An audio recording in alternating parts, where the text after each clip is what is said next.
Vegas he dick. He is a creep dick. He is creepy in the movie. I hit the trifecta. I've done 3 shows now with hitting record, and all 3 times it just recorded like a normal thing. It didn't go, "Where's your fucking audio?" It changed, but it didn't. Wow, it's like this thing called a computer actually does what it's supposed to do. It computed that nothing changed, so it doesn't need to freak out. That's amazing. We can go to the moon now. Let's do it. But first, our government mandated intro. Oh, that.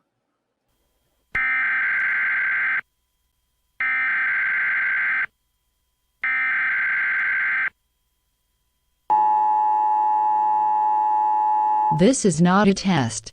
This is your emergency broadcast system announcing the commencement of the B-movie battle sanctioned by the government of Wonderland. Swear words of Class 4 and lower have been authorized for use during the show. All other swear words are restricted. Wonderland officials of ranking 10 have been granted immunity from the show and shall not be harmed.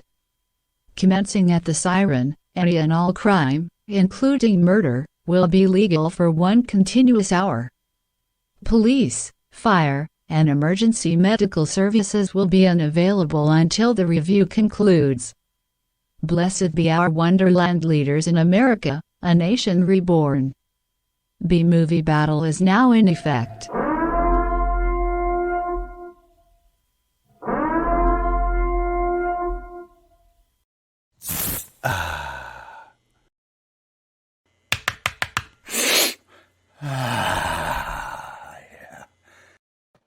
Hello, citizens. Welcome to B-Movie Battle, episode 58, Nick Cage Cast 36.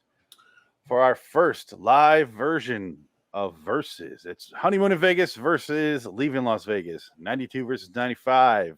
Wow. We're versing them. I'm Phoenix West. Dickette. Fuck Jansen Carlin, and welcome to the show, Dick.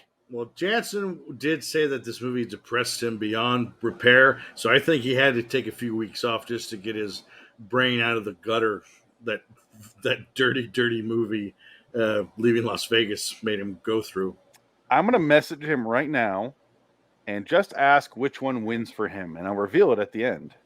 Okay, so I got good news and I got bad news for you on the Nick Cage comic book front. Nick Cage and his son wrote a comic called Voodoo Child, but Nick Cage does not have his own illustrated comic book.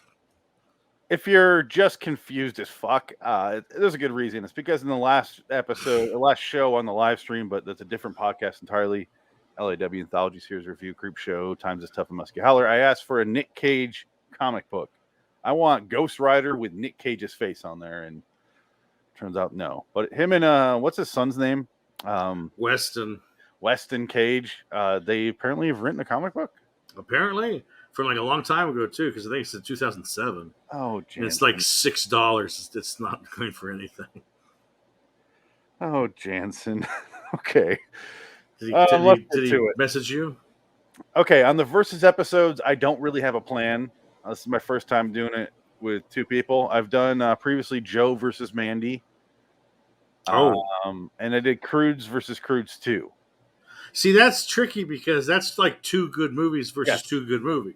Well, I had never seen either one at that point. And so as much as I love Mandy, it fucking lost. To Joe, which is... Well, Joe's a good... Well, I haven't watched Joe, but I know it's supposed to be real good. David Gordon Green movie? Yeah, which that doesn't mean anything. He's good 40% of the time, 50... I think he's 60-40. But that movie kept getting compared to Mud with Matthew McConaughey. It is. It's very muddy. And I watched both of them, and I'm like, Mud is... I like Mud. Joe was fucking solid, though. Yeah, I like really didn't. And Cage even said himself, the character I play in Joe is way more close to what I am as in reality than any other character I've ever done. In reality, I'm Joe. Yeah. But then you hear an interview with him, and he's like, well, Nietzsche said that. You're like, fuck you. Like, he pretends, I don't know. To be smart. He is a smart guy. He is. He is not a smart guy. No, he is. He's a dummy. He's an actor. Don't get me wrong. I like Nick Cage. I think he's a goofy motherfucker. I don't think he's a smart guy. I don't think he's got a brain in his skull. Well, it depends on where you say smart. Like, smart, like, could he be a scientist? No. Could he I'm saying he's smart as far as he knows what he's doing. He knows what he's putting out there in the world, and he knows where to market that. He's a Sure. fucking genius there. Oh, But yeah, but did you think that just kind of happened to come to pass because he's just been around since the dawn of time because he's an immortal? he's not immortal. He's clearly withering away before our very eyes. He's one of the Eternals. He should be in that Marvel movie. Oh, you know who is in that Marvel movie, Internals? For some fucking reason, Kumail Nanjiani. I don't know why. Oh, the guy for the Indian guy. Yeah. Oh, have you seen his body? Yeah, he's shredded. He got fucking He shredded. Girl, he is shredded. He looks good for a fucking. He looks good for a cream color boy. Kumail Nanjiani is in my top 5 comedians, like stand-up comedians. Really? You think he's that funny? Yeah, he's good. Oh, I saw him live. 5. Top 5, like current, like well, current. Okay, like living. current. Yeah, that's fine. Okay, I'll give you that. No, if you He's go funny. all time and you consider all the dead people, no. Sure, If I see tickets on sale, I'm going to fucking see him. I like him. I think he's funny. But anyway, how do we want to do this? Do you want to go off like, actors and then go off this versus this? Well, and let's do it like that, right? I like to see these two movies as direct sequels. And that's okay. Well, do you think we should end with that or begin with that? I don't know. Well, okay, so you got to start opening with Honeymoon in Vegas as the first movie to talk about, which is Nick Cage in his fucking Matthew McConaughey phase, where he does like romantic comedies for 7 years straight. Can I do something in this movie I've never done before on the show? What are you gonna do? Oh my god, you didn't like it, huh? No, there's a reason I did that. And there's a reason the disc is shattered now. Oh, that's right, because the disc was skipping. The disc. That's what you got. All, yeah. If you bought this DVD of Leaving Las Vegas, it is fucking broken. The movie itself on the disc does not play right. This is fucking trash. I fucking it would be like normal audio, cut to the next scene. Oh wow, man. And I'm like, I can't fucking hear it. And it's not my speakers. Because I watched this just fine. And I watched other DVDs just fine, but it's something's fucked with they didn't code it correctly or whatever you call that. Oh yeah. It's fucked, and then the visuals, it would just go super out of focus on everything. Well, that was Mike Figgis. And no, I mean I've watched it a different version and it looked fine. Oh, okay. But that version on the DVD is fucking broken. The reason I broke it is because I'm buying it on Blu-ray now, because fuck that thing. I hate it. I was so pissed. Do you think that it's kind of odd that because I didn't? I'll be honest. I didn't watch Honeymoon in Vegas because I've seen it before, like years ago. So I didn't feel the need to watch it. Okay. So I did watch Leaving Las Vegas. Oh, I broke the shit out of this thing. I had not seen Leaving Las Vegas, and I'm glad I finally watched it because it is a good movie. Yeah, it's very good. It's very sad, and it's sad on both fronts because just Elizabeth Shue just talks about getting cum in her face all the time. Like literally, that's like half her dialogue is I got cum in my face. Well, that's where we can really break down and talk about the specifics, because there's a lot more to talk about with Leaving Las Vegas. Yeah. My main concerns are do not buy the DVD. It's on Blu-ray finally. I bought this because it was the only copy that existed. Now they have it on Blu-ray. There you go. My copy is no more broken now, piece of falling off, than it was prior to me snapping it in half. You should blow it up for the show. I couldn't finish it. You should rig it with explosives and blow it up in your backyard. It's not scratched.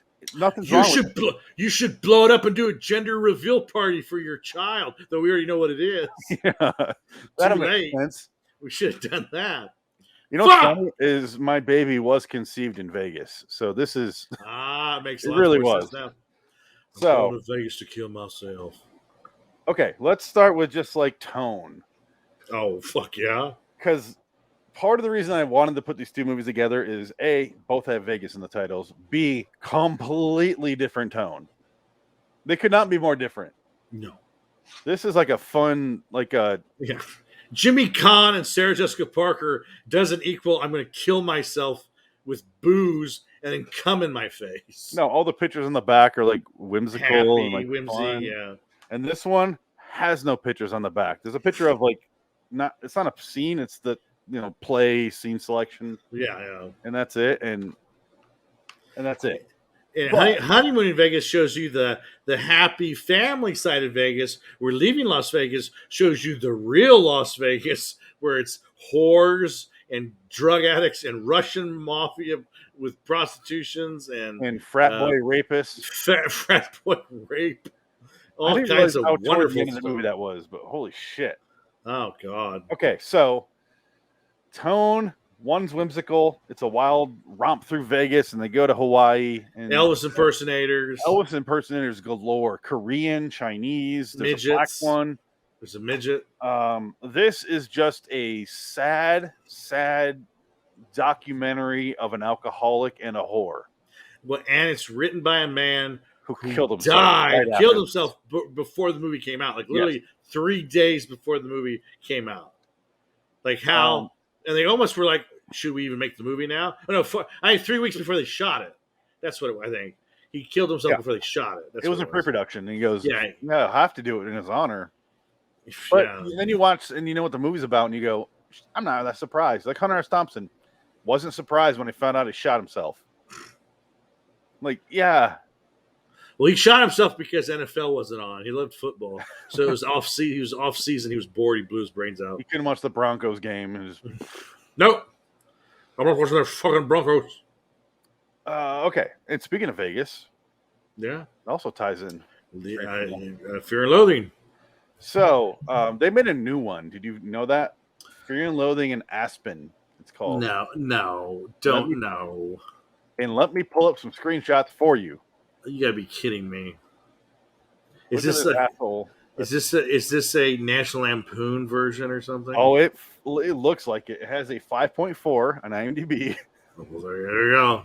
So we got a third Hunter S. Thompson movie after Where the Buffalo Roam, Fear and Loathing in Las Vegas, and then we got Fear and Loathing in Aspen. Jay Bulger, Cheryl Hines.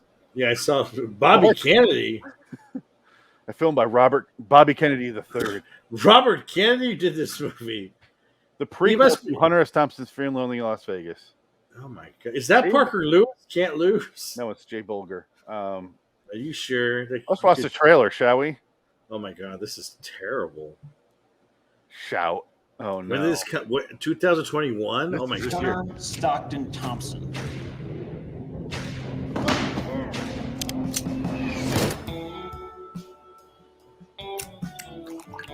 The thing that astounded me when I first saw Aspen was that it had so much room here. It was an individual utopia. By the end of the 60s, Aspen had become a corporate utopia. As the new money Cheryl poured in, Hines. they didn't want... Fast forwarding. We're gonna stop the ski pimps in their tracks. Saddle up, freaks! Run 'em up! The sheriff's office could be used to help slow development, stop pollution. My aim is to encourage citizen participation in government. The only power we have is the vote. They're trying to bring voters into Aspen. They would still vote for me. Okay, cannot watch anymore. Ugh, it looks like that cheap fake old movie look like on our computer when you're It editing. looks like the opening of Happy Gilmore, where it's showing like Happy as a Yeah. baby. Yeah. Who's Jay Bulger? Oh my God! This is tying in so many crazy ways. Look at the third listed actor on this movie. You'll never fucking guess who it is. David Arquette. No, ain't tying in with Cage. No. Weston Cage Copeland. I did Oh not know my- that. Is he What are the his- fucking odds? Why does this keep happening to us? Oh my God, that's crazy. That is weird. Okay, who's Jay Bulger?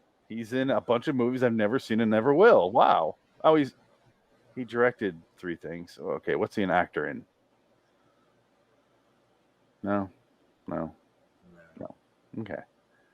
Okay. That looks like a wild romp of boring. Oh no. Well, just they think they're Martin Scorsese, and it's like you're not. No. You're not. Don't even try. Just go home. But I bought a camera. Shut up. Just go outside. I learned how to use Final Cut Pro to put that old 1970s vintage look into But the cool. movie. Martin Scorsese does not know what Final Cut Pro is. He has 'cause no idea. No, he doesn't care. He has no idea. Yeah. Anyway, Honeymoon in Vegas. Let's just start there. Yes. And I guess let's get our thoughts out of the way of that. And then we can break it down specifically. I mean, like I said, I haven't seen this movie in like 20 years, but I remember vividly seeing the promos for it on Entertainment Tonight. Like I have more of a memory of that than seeing anything of the movie, because the big sell was they jump out of a plane, a bunch of Elvis impersonators, and Nick Cage is one of them jumping out of a plane in Elvis gear, and he's going to go propose to Sarah Jessica Parker. Yeah. Does that happen at the end of the movie or at the beginning of the movie? So the story is of this movie, Honeymoon in Vegas, from If you can say that. 1992. I can't believe it's on Blu-ray, first of all. But anyway, the opening scene is a comedy scene. Let me just say it's directed by Andrew Bergman, who Cage has worked with in a few movies. The other one is after this. It's It Could Happen to You, which is a fine movie. Yeah, it's okay. It's a more of a chick movie, really. Well, that's what it is. This is his chick flick period of his career. But this has a good blend. The problem with this movie is it reminded me of Adam Sandler movies now. Oh, wow. This is a current Adam Sandler movie. And that tells you how behind the times Adam Sandler is. This is 1992. That's fucked up. It's got an amazing cast, though. But the opening scene is his mom's dying, and she goes, "Promise me you won't get married." And he's like, I can't do that, Mom. I can't promise you that. And she's like, "You'll be much happier without it." And then she dies. And then it's like, haha, Honeymoon in Vegas. And it cuts in this cartoon animation. I'm like, we just saw an old woman die. And now you're going to, it's totally all the fuck over the place. Then it goes into Nick Cage, and he's like a private eye, which does not tie into the rest of the movie whatsoever. He's with Sarah Jessica Parker. She's like super good, and she goes to his poker games, and she's super good, super girlfriend, you know. And then not the Joe Dante, or was it Joe Dante movie, or who made that movie? My Super X or whatever. Who made that movie? Ivan Reitman? Is it Ivan Reitman?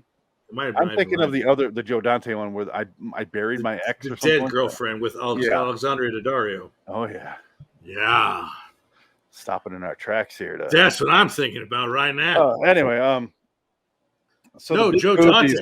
But they go to Vegas because he finally says, "I'll marry you," because it's a year later and they're starting to fall apart. And he's like, "All right, I will commit. I will do this. Let's go do it."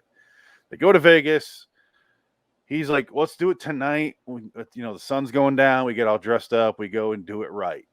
And he's like, first, James Caan sees them enter the hotel, and he has flashbacks of his wife who's dead.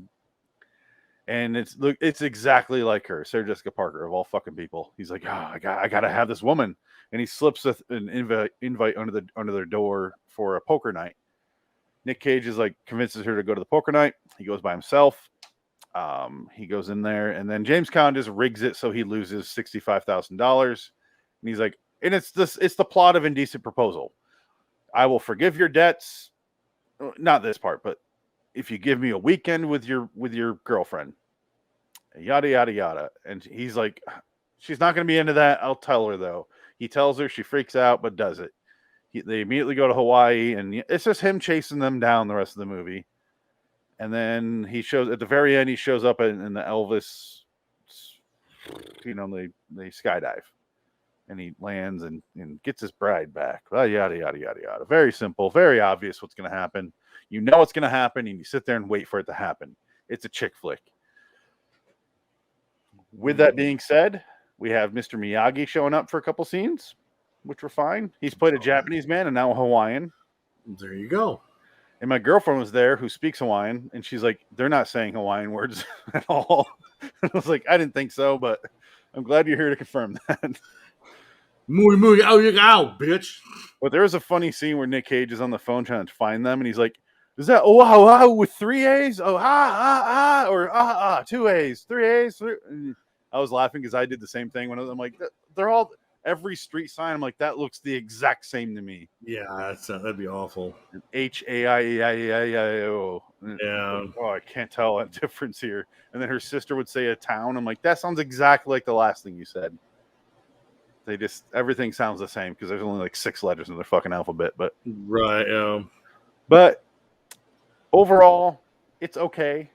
I gave it a 5 the first time I watched it. I actually liked it more the second time.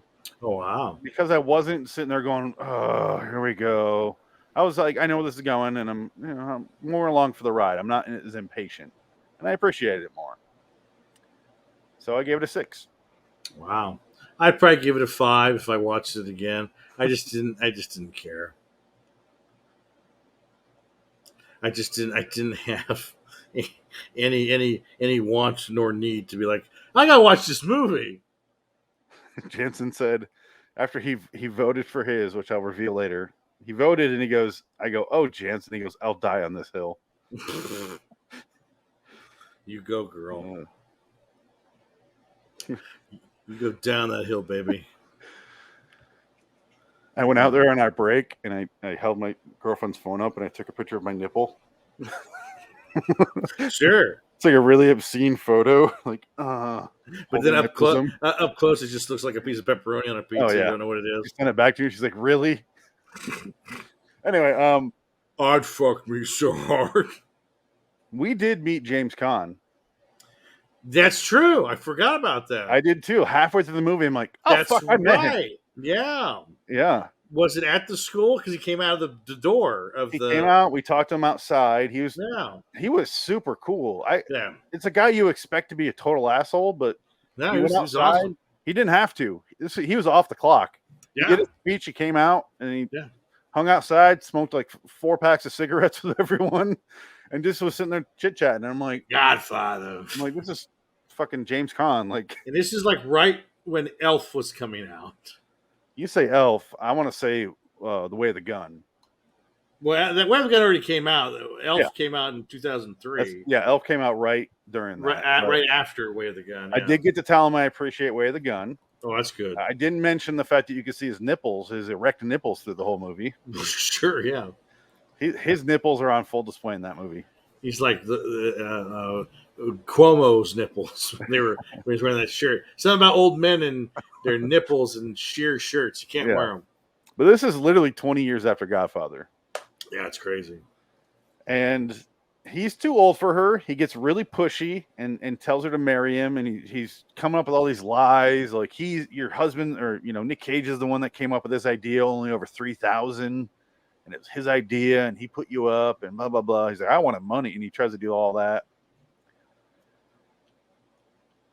It's a little too much going on in this movie, like globetrotting for no fucking reason. Like, they go to Hawaii, and they come right back to Vegas. Like, that seems unnecessary. Well, it's written by the guy that did Blazing Saddles, which is kind of amazing to me. Really? But he co-wrote Blazing Saddles. Like, he was buddies with Mel Brooks for a while, doing stuff with him, and then he kind of went off and did his own thing, and I don't think he's directed anything in a while. He must just do TV now. Are you talking about Andrew Bergman? Yeah, I'm talking about Bergman. Yeah. He's done some stuff. Let me pull him up right now. I was perusing his IMDb page. I was he did write Blazing Saddles and Fletch and Striptease. That's right, Fletch. Well, Striptease probably ruined his career. That was the one that probably fucked him up so bad he's never come back. He wrote The Freshman. Yeah, The Freshman's supposed to be a good movie. He wrote The Scout. The Scout is not a good movie.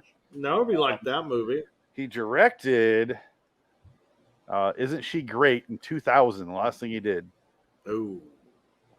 But yeah, he did these 2 Nick Cage movies back to back. And then Striptease, he directed. And Isn't She Great, which is what is that? Oh, it's a Bette Midler, Nathan Lane movie. Oh my God, it sounds like hell on earth. Holy shit, that sounds awful. No wonder he's done. Oh my God, put me in that. He's not directing TV. Let's just say that was his last credit. Put me in that zombie meat pie creep show thing. I don't want to watch that movie. He wrote the script for The In-Laws with Michael Douglas. That's right. Yeah, I saw that. That was it. That was like one of the biggest bombs of all time too. The In-Laws. Also produced Striptease. Yeah, his name is all over. Have you ever sat and watched Striptease all the way through? Striptease is fucking god awful. And then the other one, the Paul Verhoeven one, Showgirls. No, Showgirls. Showgirls Showgirls is is more fun. Yeah. Striptease, it's just weird. It's a weird movie because it's supposed to be a comedy, but it's like a political thriller because they're covering up the murder. Oh, I forgot about that. A guy who's just a fucking stalker of Demi Moore, which in this movie, well, I would be too, because Demi Moore was unbelievably hot in this movie. I mean, she was like, this was her prime Demi Moore, where she was just like, oh my God, ridiculous. But now she's just a fucking nut. She thinks she's 18. She's out of her mind. Is that your nipple? My nipple shot. Chill came up my spine right there. You're welcome. It looked like a broken eyeball. It looked like a broken tattoos. It looks like a broken eye of Ra from the Egyptian times. It was. Your nipple is cuneiform, or I have the most generic white guy nipples. There's nothing wrong with it. It's just there. Nothing wrong with a little nipple. Nothing wrong with it. I always love male nipples because I'm like, why do we have them? Why do we have nipples? Because you want to pinch them when you're fucking. Put some clamps on them. Put some clamps on them. Okay. Dress up like John Carroll Lynch. Let's get to the flip side of that coin. Let's can I have a drink first and get into the mode. I need 5 leaving gallons. Las Vegas. I got 5 gallons of tequila. I know we had to talk about leaving Las Vegas, so I brought out my favorite bottle. Oh my God, look at that. Kraken, yeah. Fucking Kraken. I love it. Well, what's the mixture today? What is your Kraken and Dr. Pepper? Diet Dr. Pepper? Right now it's Pepsi. It's going to switch over here in a second. Wow, holy shit. Dr. Pepper Zero Sugar. I'm fucking surprised you're not half diabetic. I all the sugar and booze, because booze is sugar, you know. Yeah, depends on what you get, but yeah, this one definitely. Well, rum, Kraken is probably half sugar. I'm sure it is. But pure. Other than this, I don't eat sugar. Oh, okay. So because family diabetic, so I take care. I do look after that. I'm good there. Unlike Nick Cage in this fucking broken movie. Oh my God. So it ties itself. And okay, so this movie and Raising Arizona have the 2 longest openings in history. Yeah. But this one's longer, I think. Oh, this one's way longer. It's way a longer right? in general. But as far as plot goes, Nick Cage gets fired as being a writer because he's an alcoholic, and then he moves to Vegas to drink himself to death, and that does such. Yeah, pretty much. Elizabeth Shue is a hooker and befriends him, and they fall in love. Here's the thing. You say the booze killed him. I say Elizabeth Shue killed him. She fucked him to death. Well, she might have finished him off. I think she fucked him to death. That's just what happened. I don't blame her vagina for the last 5 minutes of his 40-year wasted alcoholic life. No, she did it. It was beauty that killed the beast. Hey, I will say this. I'm still willing to take that bullet to fuck Elizabeth Shue. Yeah, Elizabeth Shue, even today. I don't know why this woman does not get enough credit. I'm watching her in this movie. I'm like, God damn, man. Oh yeah, Hollow Man. I think she gets enough credit for being Karate Kid, Adventures in Babysitting. Yeah, but she doesn't get nobody mentions her. I never hear her name brought up. I've heard it. I think she gets credit for being a hottie. I think she's got the street cred. Not even a hottie, a good actress. She was nominated for this movie. And this is it. This is the only time she's nominated. Yeah, she was great in this movie. Oh, she's very good. Yeah. Yeah, and had to do a lot. As much as all her scenes are kind of the same, really, she has to do a wide variety of how she reacts to the exact same scene with Nick Cage. Well, did you read the trivia on the movie that this is probably the only time a screen test was used to be put into the movie? All the interviews with her talking to the therapist or whatever was her screen test, and she was talking to the makeup, or she was talking to the makeup. It was her wardrobe test. Yeah, a wardrobe test. Yeah, yeah. So throughout the movie, it'll intercut itself with Elizabeth Shue, and she's talking to someone. You kind of assume it's a therapist based on what she's saying, but then once you realize the reality of it's basically her describing idea, talking in character to someone off screen. It's really her wardrobe person, and she's just kind of talking. No. And I don't even know if Mike Figgis was there, to be honest. He was But- smoking cigarettes outside. But he threw it in the movie, and fucking what a ballsy move, because the studio was like, no, we're not doing that. And he's like, yeah, I am. Like, Got it makes- the nomination, yeah. and I watch it, and I'm like, yeah, it makes fits. perfect sense. It fits works, because Elizabeth Shue was fully committed during that. If she was kind of like, I fuck dudes, and like fucking around, it would not have worked. But luckily, she was just in character, because that could have went completely different. Or Elizabeth Shue is just a whore. But her stories are like, I got this guy, and he pins me down, he pulls my hair, and he keeps fucking me, and then he comes out and he sticks his penis in my mouth, and he comes in my hair, he rubs his He was a big fat guy who's hairy, and he was so proud of his erection. And he rubs his semen in my hair. Yeah. Oh my god, yeah, it was so awful listening to that. I was like, oh my god, this is so depressing. Awful, but you're also like, yeah, that probably happened. I wouldn't doubt it. Yeah, exactly. Yeah, again, it's gonna happen 7 to 8 times a week. How awful people are. Yeah. I have a weird opinion on like hookers and stuff, where I'm like, I don't judge them. No, but I just murder them and cut them up. Yeah, you don't judge someone while you're throwing them in a Wendy's dumpster. No, you don't need to judge them at that point. When I dig my shallow grave and do what makes me feel like God, and I leave them there. I feel good. I'm fine. I feel like God. I'm good. Did you ever see that Norm Macdonald bit where he talks about murdering somebody and he goes, "You're always in a shallow grave. Wouldn't you want to dig the deepest hole possible to bury a body in?" Oh, let's go to Leaving Las Vegas for this. Oh, look at that! Oh my god. Let's go to this one. Okay. Oh, that's good. Look at that. Wow. And I mentioned earlier we're going to go back and forth. We're not going back and forth as quick as I thought we would. So, well, there's not much else to talk about. Honeymoon the Vegas. plot with Leaving Las Vegas is really simple. It's a character study. It really, that's all it is. Yeah. It's not a plot-driven movie. It really isn't. And that's not a. It sounds like a negative. It's totally not. Some movies get away with just being character studies, and that's all it is. What's it called? One of my favorite movies, the fucking oil movie. Why can't I think of what it's called? Something about Mary. There Will Be Blood. There Will Be Blood. Yeah, There Will Be Blood. Not a lot happens in that movie. It's a character study. It's a little piece, and you watch it, and that's it. It's just the characters and how they react, and the story really doesn't matter, honestly. I have a friend who absolutely can't stand Daniel Day-Lewis. She thinks he's a horrible actor. I'm just like, I think Frank's that way too, if I remember correctly. Oh, I think so too. Yeah. Frank hates. I hope it wasn't Adam, because I want to remember his memory well. No, Adam, I don't know. I don't remember. I'd have to listen to the old tapes. I think it's Frank. It might be Frank. We still record on audio cassette. I do. We're the only YouTube channel that records exclusively on audio cassette. I'm gonna next time I'll bring out my audio cassette recorder. This show is only available on Maxell tapes. That's it. And if you don't got them, you're fucked. You got that guy in the chair. Would you like to listen to your tapes? Yes, jeez. God, I missed that. The loud fucking like Glock noise. It sounds like you're talking to Glock when you push the play button. I miss those days so bad. I hate the modern era now.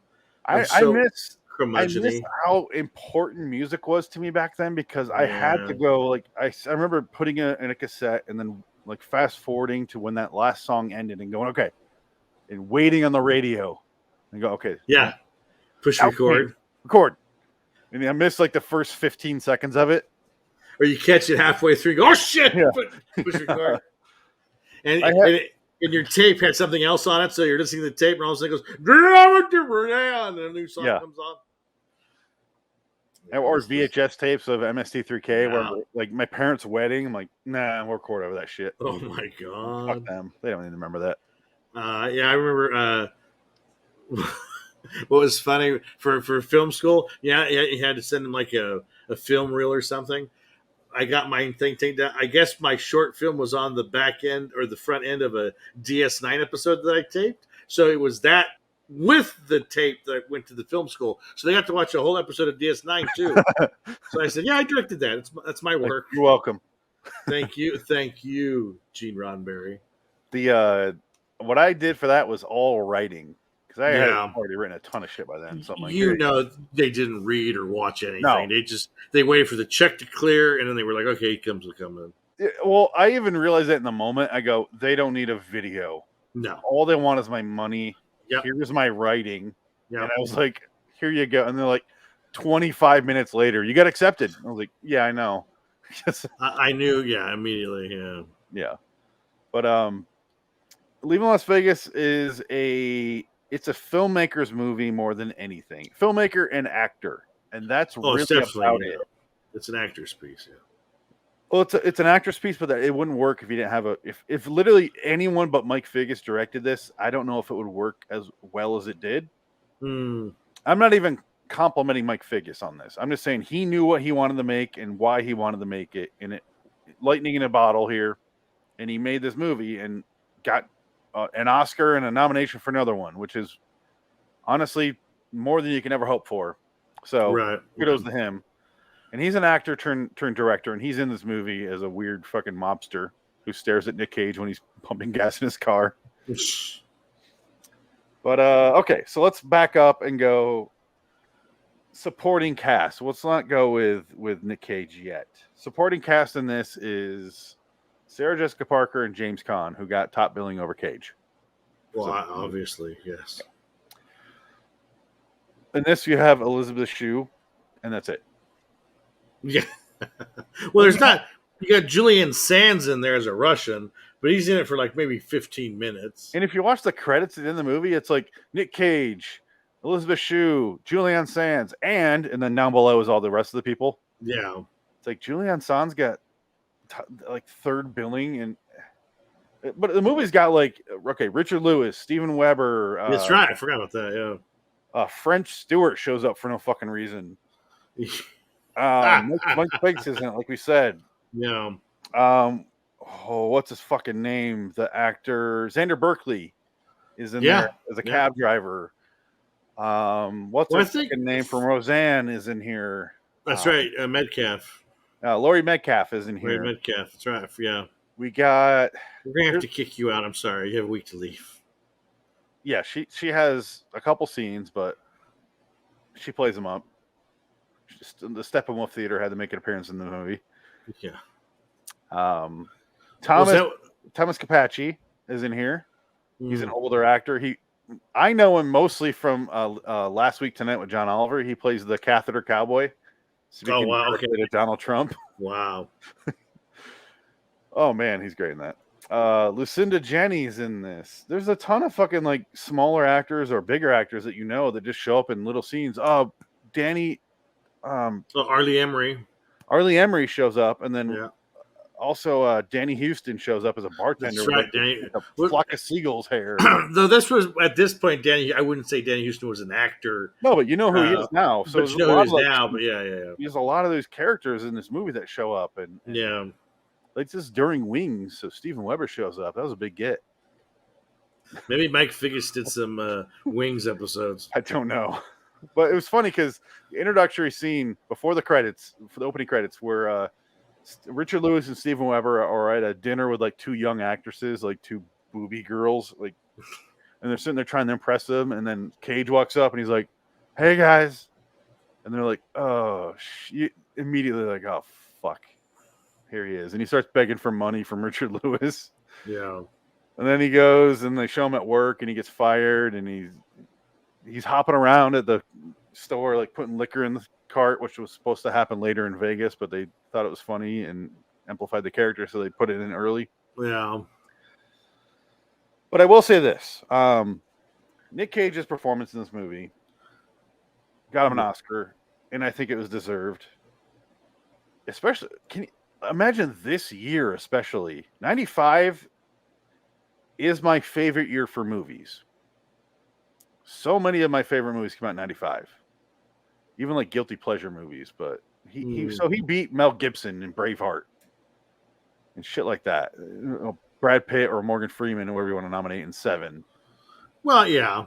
Usual Suspects.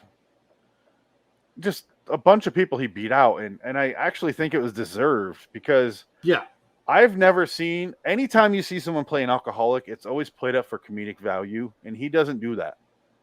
he looks like a real alcoholic. Yeah. My mom has 4 or 5 siblings that are this or were this when they're alive, and obviously they're dead now because God. they did this for 25 fucking years. But this is how they would never eat. They'd make meals and touch 2 bites and then done. Yeah. And they would just drink, and their eyes, like they did such a good job with his eyes, how they were red and puffy, but also like the bloodshot looking effect. Yeah. And he did such a good job with his mannerisms, and he didn't go Cage in this, which I was amazed with because it seems prime Cage. You're going to play a drunk, but no, he played it like a real fucking person would. Yeah. Honeymoon in Vegas, he plays it up, and he reminded me more of his character in like Weatherman than anything, where he would be calm and then scream and then calm and then scream, that sort of thing. Yeah. Well, I mean, it's just pathetic. He's playing it like really so pathetic in this movie, and he's so good. I mean, it's a hard movie to watch. Like, I get why Jansen was like, "Oh, I can't talk about it. I hurt too much." Yeah, but it's like watching fucking a Justin Timberlake, Mila Kunis comedy. Whatever that's called, Friends with Benefits or whatever. Friends with Benefits, yeah. And then watching Schindler's List, and you're like, this one made me sad, so therefore Friends with Benefits is better. And you're like, no. God, really? No. And Jansen's willing to die on that hill, so no, I don't agree with his fucking hill. His hill. As far, let's break it down a little further here. I know you haven't seen Honeymoon in Vegas in a while, but it did feel like an Adam Sandler movie to me. Yeah. But do you have any other thoughts on Honeymoon in Vegas? Not particularly. Yeah. Anything on Leaving Las Vegas? Oh, I mean, Leaving Las Vegas, you could really talk about it for a long time. Yeah. It's just... We're going to clearly discuss that more because there's more there. Yeah, well, that's the thing. It's just... Honeymoon in Vegas is fluff. It's shit. Leaving Las Vegas is like a fucking character study of just depression and self-hate and loathingness. And well, you know how we say, you and I often talk about Big Lebowski. We had this conversation with Adam a bunch where we're like, I would say plot really doesn't matter. It's a character movie.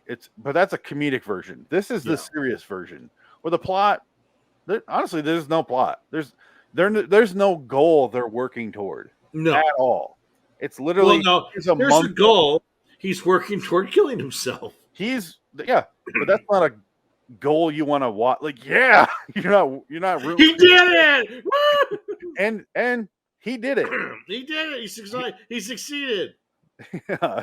Even though he was gone for about 10 minutes of the film, and then Elizabeth Shue kicks him out because he's getting a blowjob from that other whore. Well, it made sense in the moment because they had to get rid of him for a little bit to go from like really bad to death. Well, that's why I think he did it on purpose, because he didn't want her to be like, "You can't love me. I told you can't love me." Yeah, he wanted to get rid of her, and then he's like, in my last moment, closure for both of us, I guess. But sure, it is a character movie where the plot, honestly, I hate to say this because it sounds like a negative, but the plot is almost non-existent. He wants to die. She doesn't understand, but she's willing to go along with it because he's flawed too. There's that great scene where she gives him gifts, and he opens up there's a flask, and he goes, "Oh, this girl knows me. She understands me. The first time I ever have someone who understood me." I was like, "Oh my god, this movie's fucked." It's the reason I say this movie couldn't exist with another director is because of the way it's shot, and it keeps playing the same fucking song throughout I wanted to get to that. Yeah, that does become draining.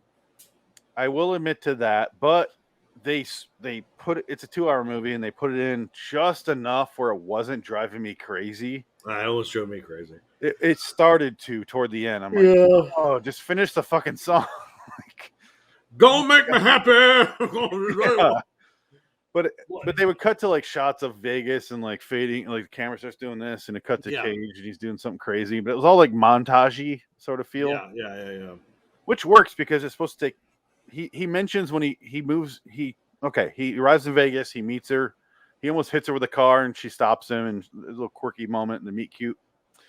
And then later on, he hires her. He immediately says $500 for sex or something like that. And she's like, "Fuck you!" And he's like, "No, I live here. Like, there's a couple quirky moments where he's like, I live at the what's the Nowhere name of the Hotel. No, it's like rest of the year hotel. And then in his mind, he sees the sign as rest of your life because he's only going to live another month. He says, and he hires her, and he go back to the hotel, and he's like, she tries to blow him, and she's like, "You can't come, Kenny." And he's like, "No, just don't worry about it." And he admits to her that he's there to kill himself while drinking. And he goes, "I'm either here to kill myself with drinking, or I either want to die because I want to drink, or I want to drink because I want to die. It doesn't matter." He says the same thing about his wife. She either left because I'm an alcoholic, or I'm alcoholic, so she left. Yeah. Like, I drank because she left, or she left because I drink. Like, either way, he just wants to die. He just wants to kill himself. And where the fuck is I going with this? Holy shit. Oh man. You gotta stop drinking. There. Oh man. No, I was talking about soft brain. So, oh god, I kill myself. The podcast left me because I drank, or I drink because the podcast left me. Which happened first? I love podcasting. No, it was he hires her, tells her that, and yada yada yada. Okay. He's gonna kill himself with drinking. That's really all it boils down to for the plot. And she's a hooker, and I'm glad they didn't chicken shit out, because if you ever notice with hookers in movies, like even True Romance, it's always their first time. It's my first time being a hooker. Yeah. Here I go, my first night as a hooker. And it's like, because you don't want it to literally be a hooker. Like, if you're going to make it a hooker, make it a fucking hooker. This movie doesn't chicken shit out. She's a fucking hooker. Oh, yeah. She's been around the block. Yeah. And they do not hold back in some of these scenes. And especially toward the end, they get fucking brutal. And he's a drunk, and it's not a fun drunk. And okay, that's what I was getting to. He goes, he eventually moves in with her. She convinces him to move in with her, and he goes, "All right, I'm going to do that. I will definitely do that. No problem there. I just want you to know, you can never tell me to stop drinking. You can never say that to me." And she's like, "Okay, I won't." Going back to your gift. That's why she gets him the flask. She's like, "Yeah, this is what you are. I agree to this." Yeah. And just his lines of dialogue right there are just like so sad, because he's complete, like, he's not trying to go, he's not throwing up that flare saying like, "Please help me." He's just going, "No, stay the fuck out of my way. I'm here to kill myself in 30 days. I have enough money for 30 days to get me dead." And that's his goal. That's it. I sold my car this morning, my BMW. When Julian Sands is selling his ring and his stuff for $1,000, and he's like, no, I threw in the ring too. And then Nick Cage comes in, and if you look at IMDb, it says that ring or Nick Cage's watch should have sold for $23,000. He sells it for $500. Wow. Yeah. He's like, a '93 Rolex, $500. You got a deal. Shit. Yeah, sells his watch, sells his car. Yeah. He's there to ride it out. And that's it. That's the whole fucking movie. And for some reason, I've seen it twice now, and I'm just like staring. Yeah, are you gonna watch this movie again ever, or are you pretty much done? You might be out of the. It's. I don't agree with Jens. I don't think sad movies are like, "Oh, it made me sad, therefore it has no value." I don't agree with that. I do agree with some movies trying to be overly sad, but I don't think this is overly sad for me. Overly sad would be he has kids, you know what I mean? Like his kids, and he beats the kids, and like Lilia Forever. Do you remember that movie we watched with Remco? Oh God. It's the Russian girl who goes to Russia, and she gets put in the sex trade, and then her friend is killed, and like she jumps off a bridge at the end to get out of this life. And I'm like, this is just sad for sad's sake. I don't think I watched that movie. Yeah. Or I blocked it out.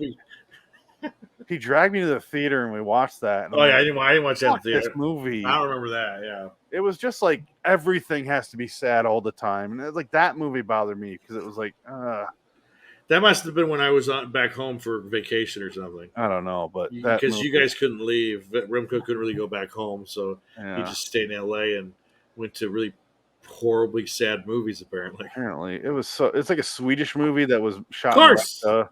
And it was like they literally live in like a fucking dilapidated building, and like and they're all fucked up, and she gets kidnapped and raped and put in a sex trade, and I'm like, it's just one bad thing. That's what I consider too sad to even enjoy. So it's just like Rambo Last Blood. Yeah, Rambo Except Last Blood. Rambo Last Blood is the greatest movie ever made. Yeah, only you get that satisfaction where he builds this weird underground bunker of torture. There's no reason at all for Rambo to have a bunch of fucking tunnels under his property of his horse ranch. There's no point. But they make it a point so he could kill the cartel at the end of the movie. He kills them in horrible ways. It's so great. Like stuff Last in the first Blood Rambo is movie. so wonderful. Yeah. It's a great movie. And it's so fucked up. But at least that also had balls where it didn't just like, you hurt my stepdaughter, therefore she fucking OD'd. She dies.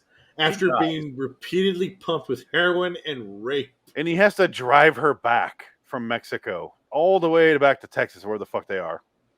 And he's just sitting there next to a dead body, like stewing. But at least they didn't hold back. Like, oh no, yeah, no, you're gonna do it, fucking do it. Yeah, that's why I gave all that movie all the credit in the world. Oh, it's way better than Rambo, or John Rambo. Well, Rambo is fun just because fucking- it's a kind of schlocky action movie. Dexter's wife wants to tour Yeah. Vietnam and like, or Saigon. Burma. What they were. Burma. Burma's a war zone. Yeah, and he goes in there with his bow and arrow and starts killing people. That's all he Fuck does. the world. That's where you get the Sylvester Stallone glory shot. Did you watch the Suicide Squad yet? Not yet.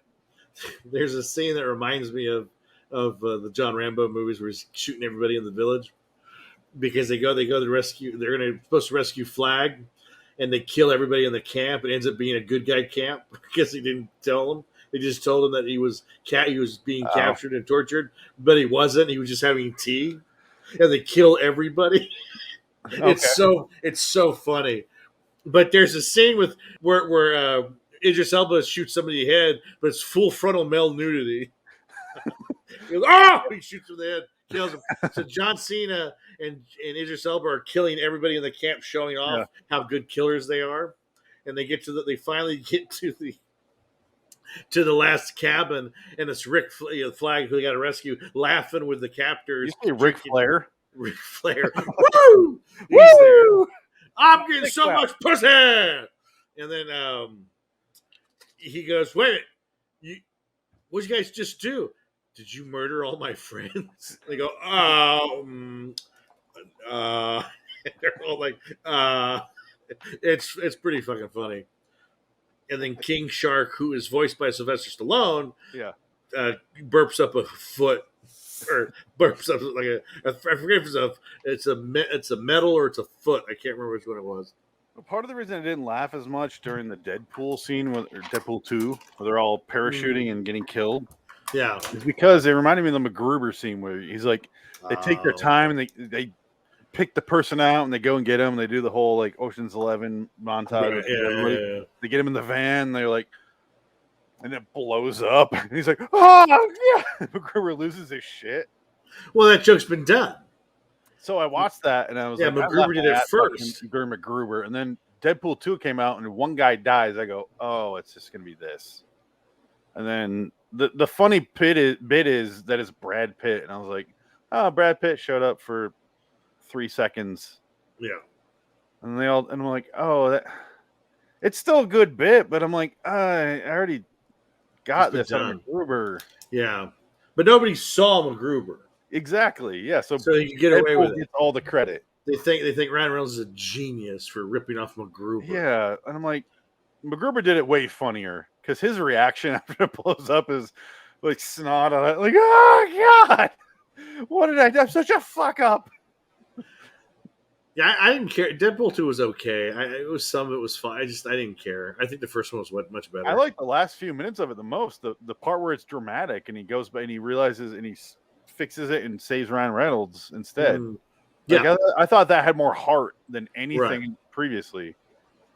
yeah, And it I was was like, fine. it's supposed to be a comedy, but I'm actually liking the serious elements of this. Like where he Right, fixes it, yeah. he goes back and saves his wife. Like Yeah, that part worked for me more than any of the comedy. right, yeah.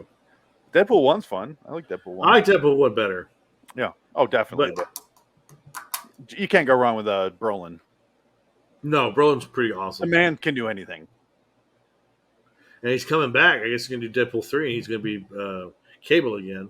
Well, I Because assume. that's why they're talking about, he needs Thanos, and now he's Cable again. He's going back and forth. And he can do it. He could do it. The man, I've known that man my entire life because of Goonies. Yeah. And seeing him reinvent himself is kind of amazing because he had a long period there where he did not do much. Like from after Goonies, he did what? Thrashin', the skateboarding movie, which is just awful. Was he in Solar Babies? Maybe. Maybe? I can't remember. I haven't watched that yet because it's on my list for this show, the movie Battle. He's in Hollow Man as well, you realize. As a scientist. He is in Hollow Man. He's Elizabeth just watched Hollow Man. Shue's boyfriend. Yes, he shows up and then dies at the end. Did he die? I'm pretty sure he died. No, she does save him because they're on the elevator crashes and she jumps down. So yeah, she lets him get away. He does live. Sorry, I was thinking the other guy. He gets stabbed, but he gets back up. Right. I can't. I forgot about I just Hollow rewatched Man. it. Yeah, you just watched it. Yeah. And because I haven't seen that since it came out, and I haven't when it either. came out. And this time I watched it and I was like, okay, I see what he's going for now. Like, as an adult, you appreciate it more. I just saw it as a fucking glorified rape fest for Kevin Bacon, and I was like, no. But that's all I see every Kevin Bacon movie. But now as an adult, I focus more on how Kevin Bacon is an egomaniac, and I'm like, all right, now I get the movie, what it's going for. It's setting up for rape. It's not just rape. You're talking about the character, not Kevin Bacon personally. No, Kevin Bacon is a rapist. Kevin Bacon is a rapist. Hold on. Can I go invisible? Hold on. I have more facts to state that Kevin Bacon is a rapist in real life than just in Hollow Man. Because you got Hollow Man, you got the Woodsman. Oh my God, you're right. You got what's the Sleepers? Sleepers. Yeah. Oh God, forgot about that. The Barry Levinson Sleepers movie. Right. You got a male prostitute in JFK. You got Wild Things where you see his dick. It's true. He doesn't rape anyone, but he doesn't rape anyone, but he does show his dick. I'm just pointing things out here. I love Kevin Bacon. And then he's in. Did you know that Kevin Bacon and Gary Oldman are in a movie together twice, or maybe not? Hold on. Because it was Murder in the First, and it was another movie. Yeah, Murder in the First is a good movie. He kills a guy with a spoon. Yes. The Murder in the First, I don't think I've watched Murder in the First always. Murder in the First, he sharpens a spoon. He's a prisoner, and he sharpens a spoon on the cement outside, and he stabs a dude in the face with it. There's a movie called it's way back here.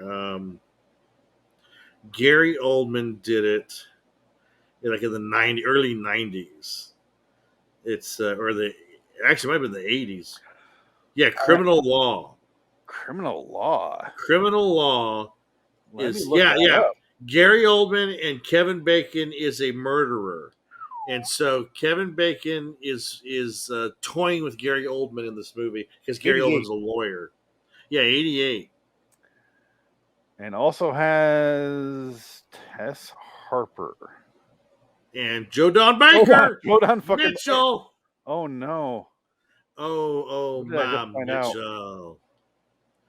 And it also has it's directed by Martin Campbell, who's a very good director. He's done Casino Royale and Mask of Zorro. Martin Campbell knows what he's doing. Okay. Green Lantern. Ooh. No, Green Lantern isn't bad. I'll be honest. That's for money. I watched Green Lantern. I go, not bad. Green Hornet is way worse for me. Green Hornet is a bad movie, yeah. Green Hornet is way worse. There's nothing to enjoy there. No, you're right.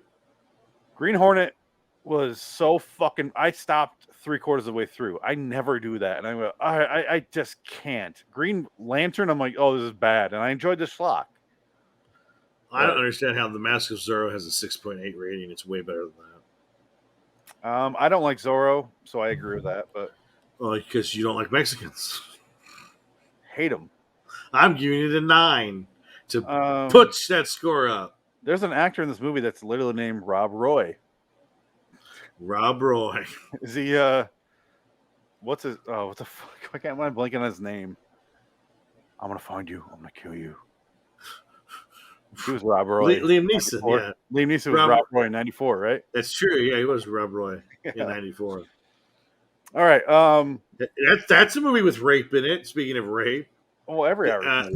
Eric Roth rapes Jessica Lange. It's a really awful, dark scene too, and he impregnates her, and they have his kid, and then Rob Roy has to cleave him in half, essentially. Cleave him in twain. Cleave him in twain. And I guess there's a YouTube. Cleaved it in twain. Swine. Robin Hood Men in Tights. Yeah, when he yeah. shoots the arrow in half. He cleaved it in twain. Hang on back. I hate that guy. No, I guess there's some YouTube channel where they stunt people and swords people, like craft people, watch these fights and sword fights and action scenes, and they explain why they don't work in reality and why this is. And I guess Rob Roy was what he said. Rob Roy is actually one of the most ridiculous sword fights because there's no way you could do anything in that movie that he does. Yeah, I haven't seen that movie since '94, probably. Okay, well, I watched it like 2 years ago because I'd never really? seen it before. Yeah, I had never seen it before, and it was one of those. They look like on they all have Amazon. the genitals out behind us. Look at that picture. Oh my His god! dick is out, and she's completely nude. Is that Joe Don Baker next to Jimmy Caan? No, that's Don Ho. Don Ho. It's not really. It could be. I don't know. Don Ho's a fat guy. It's Hawaii, right? It's Hawaii, but Don Ho's a big fat dude. You can't tell from this picture. Oh my god! I just remembered something because I pulled the IMDb. You know who shows up as a Hawaiian chief in this movie? Okay, so he arrives in Hawaii to stop their marriage. James Caan's like mafia dude realizes it and is like, "Hey, he's here." And James Caan makes a phone call to Pat Morita. He's like, "Hey, stall him." He's like, "All right, yeah." And he goes, Nick Cage arrives and he goes, "Do you know where Tommy Corman lives?" And Pat Morita's like, "Yeah." Here's this scene. "I know exactly where he is. Yeah." And he drives him to a shack. And the shack, they pull up in the shack and they get out and they go in there and he goes, "This is Chief, what's his fucking name? Chief Orman." And he goes, Not Orman, Tommy Corman. I could not have been more clear on that fucking name." Like Cage goes off on him. And then he goes, "All right, well, okay, be respectful to the chief. He might know where Tommy Orman lives."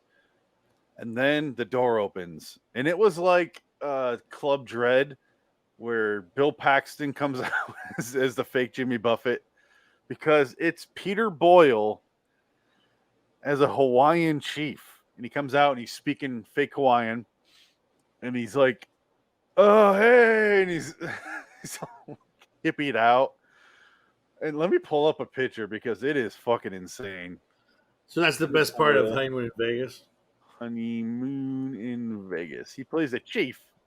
Here, look at some screenshots here. It's pretty funny. But he doesn't do anything. He says a couple things in Hawaiian. Look at him. There he is. He looks like a lesbian. And I had to tell her, I'm like, that was the guy who played Frankenstein in Young Frankenstein that we just watched. Oh. But look, Pat Morita. And they're sitting there and they're talking to Peter Boyle here as a Hawaiian chief. And can I show this image here? Sure. Look at this image. They are selling Sarah Jessica Parker as just a world-class sex symbol this entire movie. And I'm sitting there going, I was literally cowering away. Going, oh. Like it was, I don't know, fucking like Philip Seymour Hoffman's balls on screen. I'm like, oh, come on. Oh, you can't look away from that. But I'm like, There's a scene where, here's how bad it was. There's a scene where Nick Cage gets arrested in Hawaii because he, James Caan rolls him over and then he pretends like he's attacking him while they're on a golf course. Right. He's like, "Oh God, he's beating me up," and he gets arrested. And he gets picked Help me, please help And the me. second he gets in the cell, he goes in there, and there's a big nude, big old fat dude on the bed, and he's face down, luckily, and it's this big hairy ass. And I'm sitting there, and this is my reaction during that scene. And it comes to Sarah Jessica Parker, and here's my reaction. Oh, Like ass. Sarah's like, "Oh, come on!" And I was like, oh no, not again! No, come on, movie. don't try to sell I don't me that think she's nose. ugly, but for me personally, she's so skinny and just nothing and whiny and And she was this close to being Mrs. Robert Downey Jr. yeah. And if the 4 main characters in Sex and the City, she's number 3 for me. Only before Kim Cattrall. Only before Cynthia Nixon. No, Cynthia Nixon way before her. Ah! I'm going with Charlotte, Cynthia Nixon, then Sarah Jessica Parker, and then Kim Cattrall. Kim Cattrall just a gross old hag, huh? Kim Cattrall in 1985, whatever the fuck mannequin was. Yeah. Oh, yeah. But not in... No, she's like a cunt in that movie. I'm going to have sex with everything. Cynthia Nixon. Hey, she's a lesbian in real life. She's going to hate it. I'm going to hate it. I'm fine with that. That's a draw for me. But we'll get it done. Charlotte, I'm going first. Of course, she's the best. And she still looks good. And Kill Bill, she looked good. That was 15 years ago, and she still looks good. Wasn't that her in Kill Bill?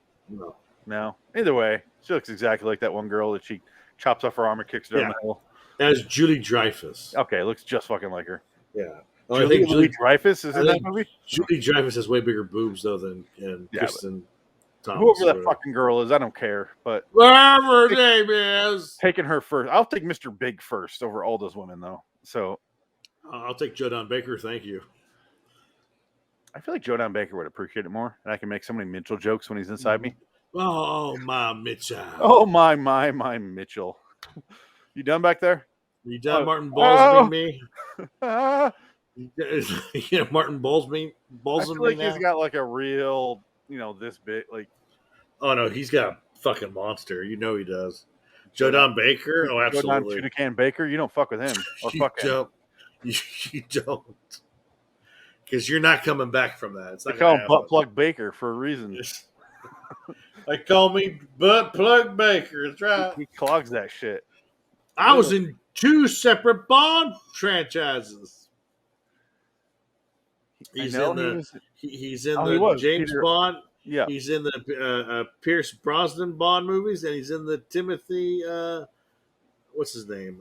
I thought he was in the before him, Roger Moore. Not Roger Moore. The one after Roger Moore. I thought he's in Roger Moore in the View from a Kill. Oh, he might be. I can't remember. I don't remember. Let me see. Now you got me thinking about that. I don't think so, though. Okay. That's a fucking terrible movie, too. View to a Kill is fucking awful, although it does introduce, what's his name? Hey, I'm Christopher Walken. Yeah, and I guess some hair guy for some reason. Somebody was saying that was supposed to be David Bowie. Yeah. And the only Joe Don Baker hasn't been in a movie since Mud. Back to Nick Cage. No. In some weird It's not Nick Cage though. Well, I know, but it's the other Nick Cage movie. Yeah. Wow, he really hasn't done a lot in a long time. I didn't realize that. He's older than you think he is. He's only got 84 credits. What year was he born? 36? I didn't look. Hold on. He's old. 1936. Wow. Why the fuck do I know that? I don't know. God damn. I'm so... Yeah. I hate my life. Timothy Dalton, yeah. He's in GoldenEye. He's in Tomorrow Never Dies. Hold on. Ask me my child's name. Joe Don Baker? Child's name. What's your child's name? Well, I mean, there's a lot of variables there, Dick. You got, Joe Don Baker was born in 1936. Wow. Why the fuck do I know that? Oh, you don't remember your kid's name. Living Daylights was the other one. Oh, he was in Timothy Dalton. Or Timothy Hunt. Yeah, he was in No, Dalton. I got it right. Timothy Hunt. And he's in Fletch. He is. which is why he's in Honeymoon in Vegas. He's in the first Fletch. Yeah, he's the cop. He's You know what's the funny is bad. I cop. assume I associate his acting. He's also in a Cape Fear. He does a good job. Yeah, But, he's really good at Cape Fear. Yeah, he is. But he's all. I assume he would be in Fletch too. You know, Fletch Lives. Well, he Just died. because it's a terrible fucking movie. Yeah. But yeah, he's really good in Cape Fear. Actually, he's only got a couple scenes, but yeah, I was watching. I'm like, I watched that recently too, and I'm like, Yeah. I love this movie, but it is not good. Honestly, I like it. I think Cape Fear is a good movie. Here's the problem. It is so fucking schmaltzy for what it is. Really? It does not feel like a Scorsese movie.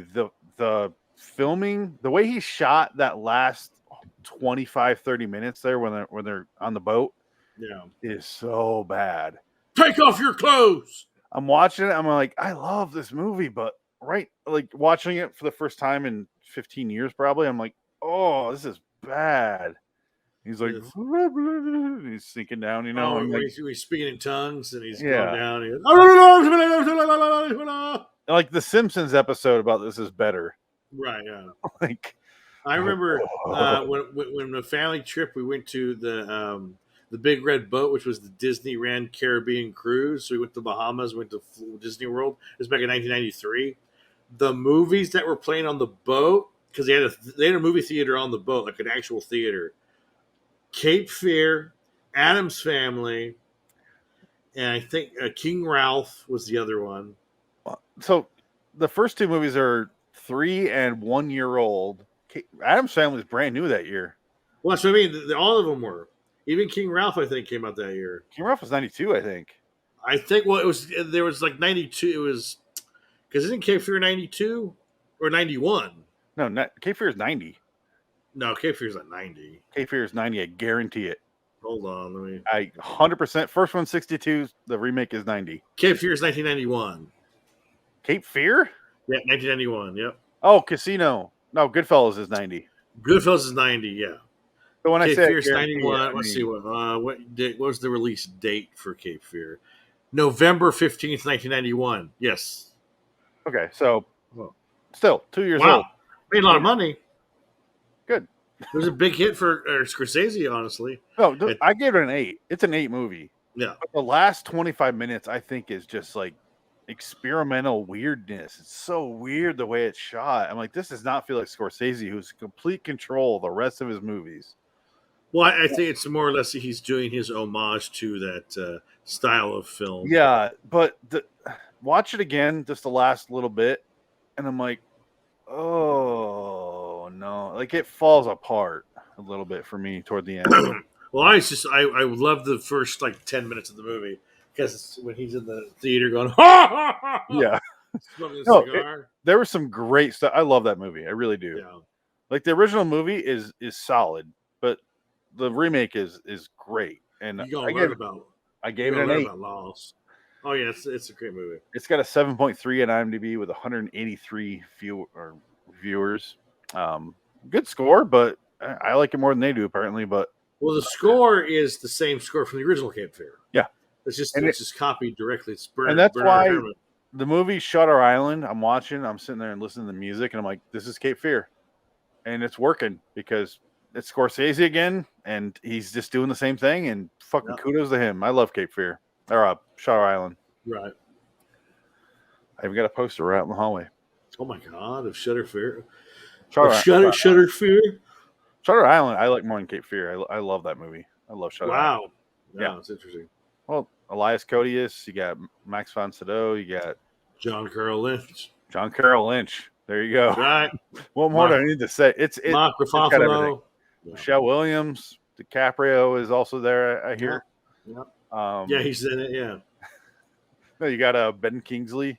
It's That's a great right. cast. Max von Sydow. Oh, I said him already, but what's his fucking name? Why can't I think of it? Patricia Clarkson. Who's the guy that plays the firebug? Jackie Earle Haley. Jackie Earle Haley, thank you. Yeah, he's good too. It's got a great cast. It really does. It does. Yeah. Yeah, and love that movie. And I feel like I should be ashamed saying that, but it's in my top 30 movies. Yeah, I love that movie. That's not a bad movie. I mean, it's a fine popcorn movie for Scorsese. That was another big hit. That was a big hit for Scorsese. I So saw it good in for the him. theater like 3 times. I saw it in the theater once. Yeah. Yeah. I think it might have been the last, other than Wolf of Wall Street, the last Scorsese movie I saw in the theater. What was the last Scorsese movie? Period. The Irishman. Yeah, but that didn't come to theaters. That was like direct to Netflix. Well, it went in theaters, but Netflix. Yeah. But so I like anyway, Silence was good. I didn't watch that yet. It's just long. It's long. Yeah, I'm fine with that. I watched the Irishman. It's a long movie.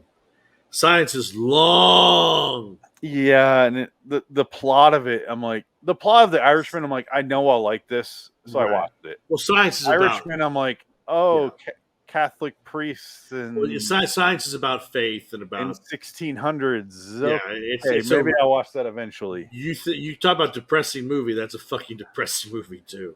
Well, let's talk about that. Let's get back to our actual movies on hand. Leaving Vegas honeymoon. Because I don't think this is going to come as a surprise. Our votes for what was our favorite movie of the night, our versus. Well, sure, Living Las Vegas is way better than anything. So it's not even close for me. Yeah, no. Like I said, I originally gave Honeymoon in Vegas a 5, then I upgraded to a 6 the second time I watched it. Leaving Las Vegas, I gave an 8 both times. Solid movie. I don't want to go higher because of how simple it is. Like, I think if there was a couple steps beyond what it was, maybe I give it higher scores, you know? Like a 9 for me is like American Psycho. Right. That's a 9. Right. Shawshank is a 10. So there's my difference. Yeah. But American Psycho has a lot going on. This is a good movie. It is hard to watch. I won't disagree completely with Jansen. He voted for Honeymoon in Vegas. I don't know why. And he said we could have watched Firebirds. He said, quote, fuck you. He said, quote, it's a hill I will die on. Yeah. Yeah, you can drink yourself to death on that hill. I'll die on this hill, he wrote. I don't know if you can see this. Yeah, I saw it. I saw it in the messaging, yeah. Yeah. I don't know what that means. Well, should I pull up the messaging and read what he wrote? Because Jansen is the most negative person. Let's see here. This is back last week, so let's find out. Okay, I have to go back before last week. Okay, here we go. You sent some pictures, so Back to the Future.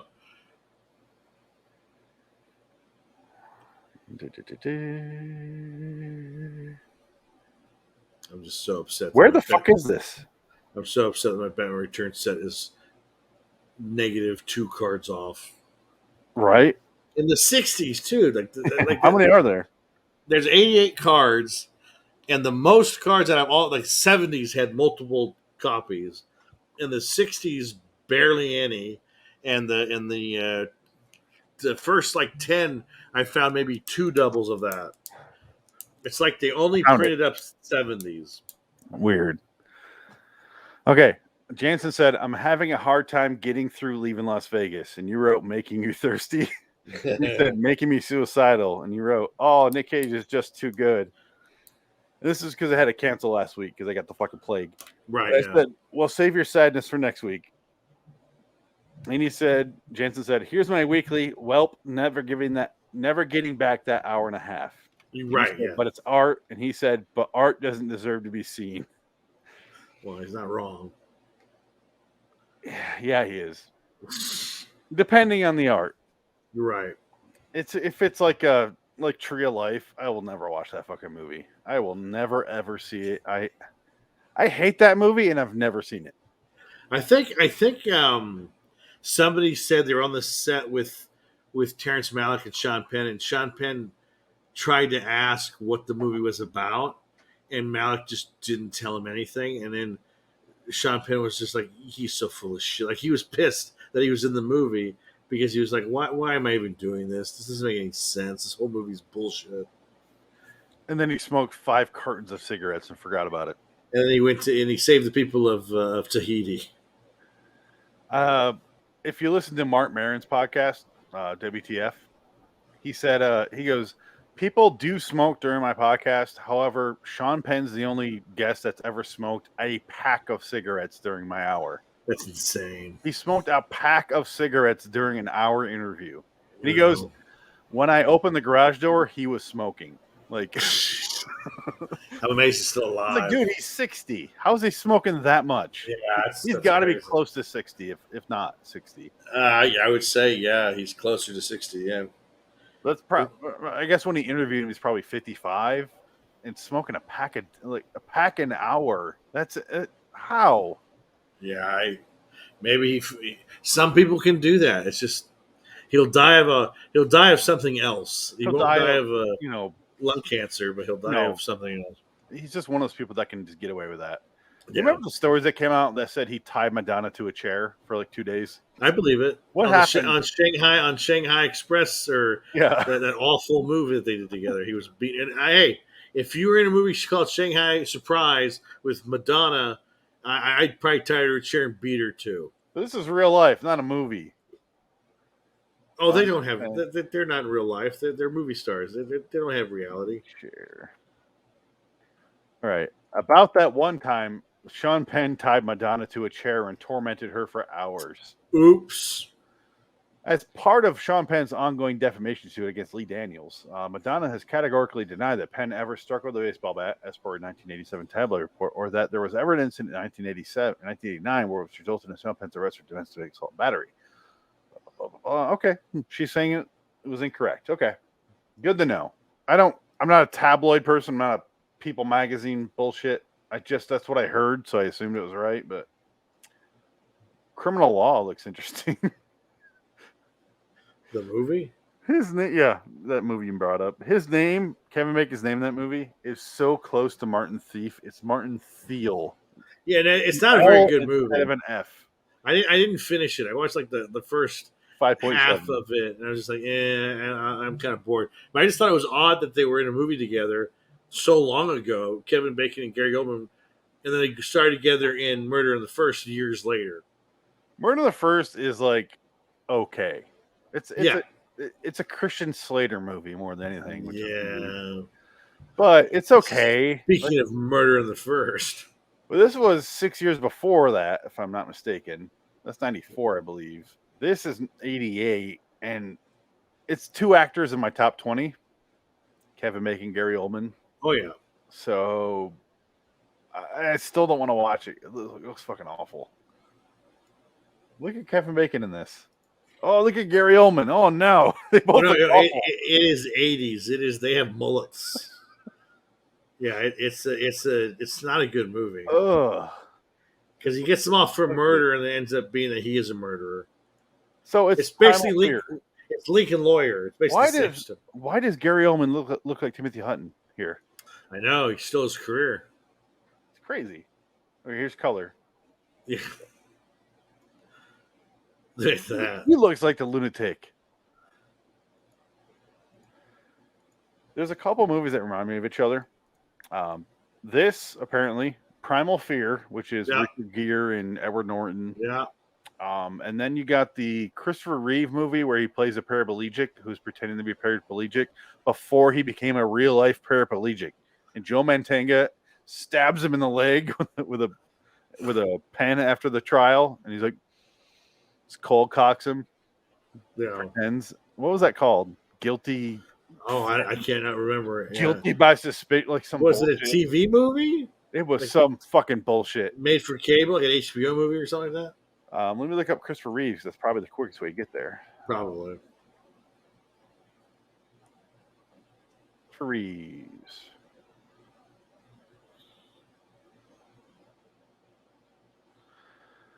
It was. Can you bring up something about one of these movies so we can?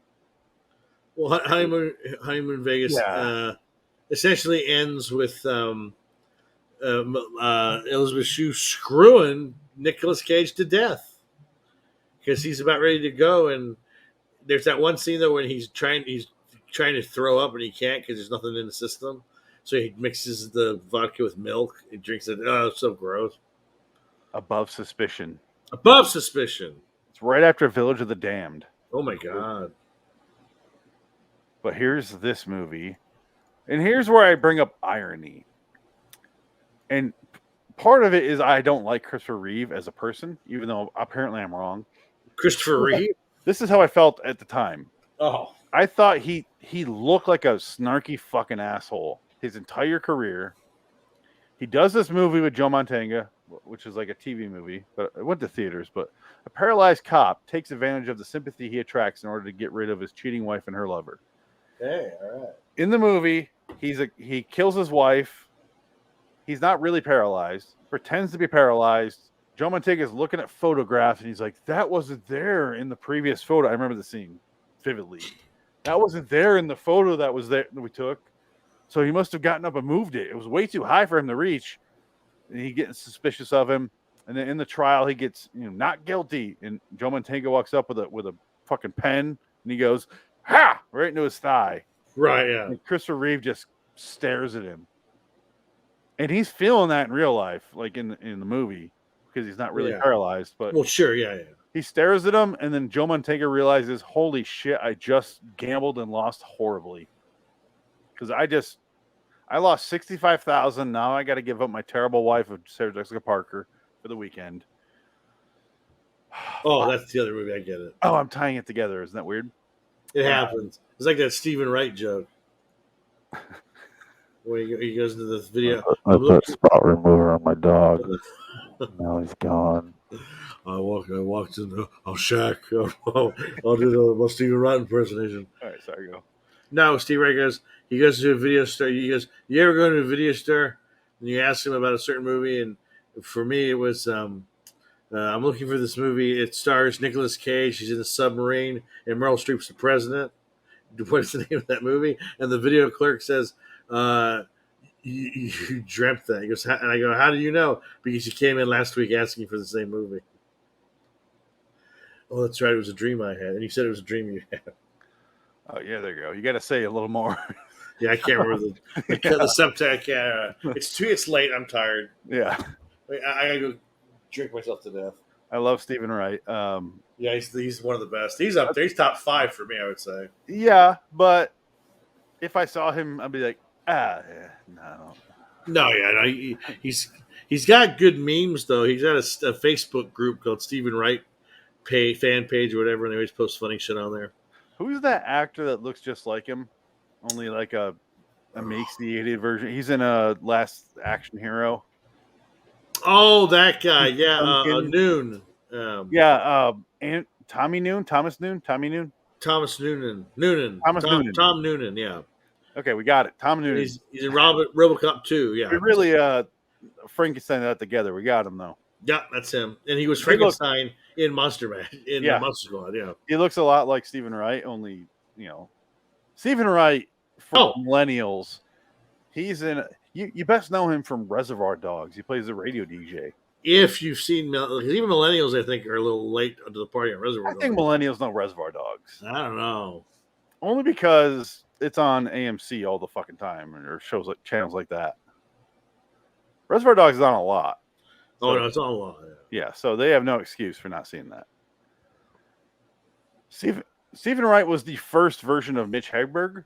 Yeah. Who was also too old for you. But his favorite joke of mine is, he's like, I bought Ritz crackers and it gives me recipes on the back of what to add to it. I did not buy Ritz crackers to be little edible plates. I bought them because they're crackers and they're delicious. Stupid stuff like that.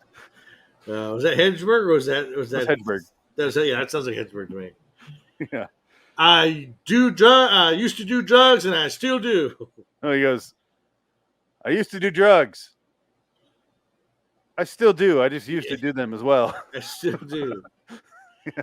What was that one where he goes, I have a girlfriend. Got an OD, and it wasn't funny anymore. Yeah, well, that's the thing. Yeah. Who would have thought he was a horrible heroin addict? Him and Philip Seymour Hoffman, just like Wait, Yeah. really? They do heroin? I had no idea. So yeah, that was so sad. I wasn't up to snuff on pardon the pun, but up to snuff on Philip Seymour Hoffman. I had no fucking idea he did heroin. Yeah, I didn't know either. Like, Until holy after shit. he died of it, he was like, "Oh shit!" I guess he was. I saw this thing. He was dealing with it for 20 years. Yeah, Like he was I had heroin no for idea. 20 years. Yeah, and it's so sad too because like he got married, he had kids, he was a good dad, good husband, and he just was addicted to heroin, and that's what It's like. Oh, It's like him, Oh. Kurt Cobain. They did heroin. They got clean for a while, like a good while, few years, and then suddenly it was like, I'm gonna do it again. Can't handle it. Die. Kurt Cobain killed himself, but just like heroin, and then just oh my god, sadness. Like We know don't what do happened. heroin. What the fuck's wrong? Why would you stick a needle in you? Holy shit. no, thank you. So I guess if I could, we'll end on this. We're on an hour and a half. We're good. Yeah, Leaving Las Vegas clearly wins by 2 stars. Oh, absolutely, yeah. 8 and a 6. I broke Yeah. the DVD, but it's the DVD, not the movie. Buy the This Blu-ray. DVD's fucked. I'm buying the Blu-ray right now. That's right. After we stop recording, I'm buying the Blu-ray. Or Nick Cage will send me it in the mail. One of the two. I can hand deliver it to you. I'm a co-owner of my movie library. What do you want to watch? I mean, literally every aspect of filmmaking beats it. Music, I might give it to Honeymoon in Vegas, even though it's way too much Elvis. Yeah. But at least you get variety. Leaving Las Vegas is the same song for 2 hours spread out. Yeah. I will agree with you that it is a bit too fucking much with that one song. But it's not at the forefront. You know, you're not thinking of the music really. You're kind of going, holy shit, this is depressing. And Well, yeah. And the music is like the contrast to it. It's kind of happy, upbeat music, but it's him coming to terms with, okay, I'm going to die here, so I better get used to it. And I'm liking what I'm seeing, man. And it kind of does fit thematically because it locks you into this location. Well, sure, yeah. It starts playing, you're like, here he fucking is. And that song keeps playing, like, to do the passage of time. It plays that song. Yeah, and a lot of Sting was all over the soundtrack, too. Yeah, and it kind of just hangs out. The music isn't blaring. This DVD, I fucking hate it. It's mixed inappropriately. If you're going to buy the movie, buy it on Blu-ray. I don't have the Blu-ray yet, but I will say this DVD is broken. Yeah, don't care. The sound mixing is not equal. There's scenes that I had it on. Okay, usually I watch things on level 15 on my TV. I crank it up to level 50 to hear regular scenes. 50 out of 15, like where I'm normally at. I go to 50. I hear the scenes, and then it cuts to Nick Cage going. I had to go to 75. Wow. And I'm like, I can't fucking hear anything. And then it goes to the music, and it's like, I'm like, oh my god. Oh yeah. And this is thing like I normally watch Blu-rays like this. I didn't touch the volume thing once. Yeah. So the TV's fine. The DVD's fucked for Leaving Las Vegas. Do not buy it. Buy the Blu-ray. I assume it's better. They have to have fixed it. But much better movie than Honeymoon in Vegas. Voted 2-1. Jansen, who's not here, voted for the wrong one. And Dick's falling asleep, so let's get out of here. There you go. I'm pulling a Frank. I'm reading. You are pulling a Frank right now. Oh, it's only 9:30. I know. It's starting to hit me bad. I woke up too early this morning. I tried to sleep, but I couldn't do it this morning. I don't know. I'm weird. I could operate in no sleep. I woke up like at 3:00 in the morning because I lost my phone. I was like, what the fuck? Couldn't find it, and I had to tear my whole bed apart to find it. It was like right there. It's like literally on the edge of the bottom of the bed. So I had to take all the mattress off and put it all back together. And I tried to go back to sleep, and I woke up at like 7 o'clock. I'm like, I'm up. Fuck it. I'm done. Yeah. Fuck it. We'll go live. We're going live. Fuck it. I'm a man of repetition. I do the exact same thing every night and every morning. I do the exact same thing. Like I have to. Otherwise, I just like you. Where the fuck it? Like I need at least one solid night's sleep. Yeah. I'll All be right, well, let's right. get out of here. All right. I won't drink myself to death. It's not even close in this versus. No. Not even a little close. No. Like we said, this is an odd choice, but I like to think they're spiritual sequels. Okay, well, can you? I know you're tired, but can you quickly describe how they're spiritual sequels? Well, it's because he marries Sarah Jessica Parker. He has a 2-year awful relationship. He's a writer in Hollywood. He loses his job and he goes back to Vegas where it all started to kill himself so that he can kill the memory of Sarah Jessica Parker. They do show a picture where he's burning all his own everything he owns. And this is why the movie works for me, because he's clearly leaving to kill himself. He's not leaving any chance he's coming back. He burns everything he has in LA. He sets everything else out in trash bags where it's like, people might want this, or it's going in the trash. Who fucking cares? I can't burn it. It'll kill me too quickly. I want to drink myself to death. Yeah. So here's everything. He sets a photo down the fire, and they slowly reveal that little fire thing in the pictures. Yeah. It's him, his wife, and the kid that they had together. Yeah. So he's got a kid. And here's the weird thing about this movie. Why I say it's not overly schmaltzy and sad. He doesn't ever talk about that kid. No. They don't show a scene with them. They're together. He doesn't have a memory where like, my kid doesn't care. And he's going to call him when he's drunk. He doesn't ever fucking mention him. He just goes, I fucked up and I'm here to kill myself. And that's as far as they go into his character. And I appreciate that. I really do. They don't go Hollywood schmaltz. It's a movie where he's going to kill himself. And when he does die, when she fucks him to death, you're not surprised. You're going, that's where this movie told me it was going. And here it is. Lay down with me.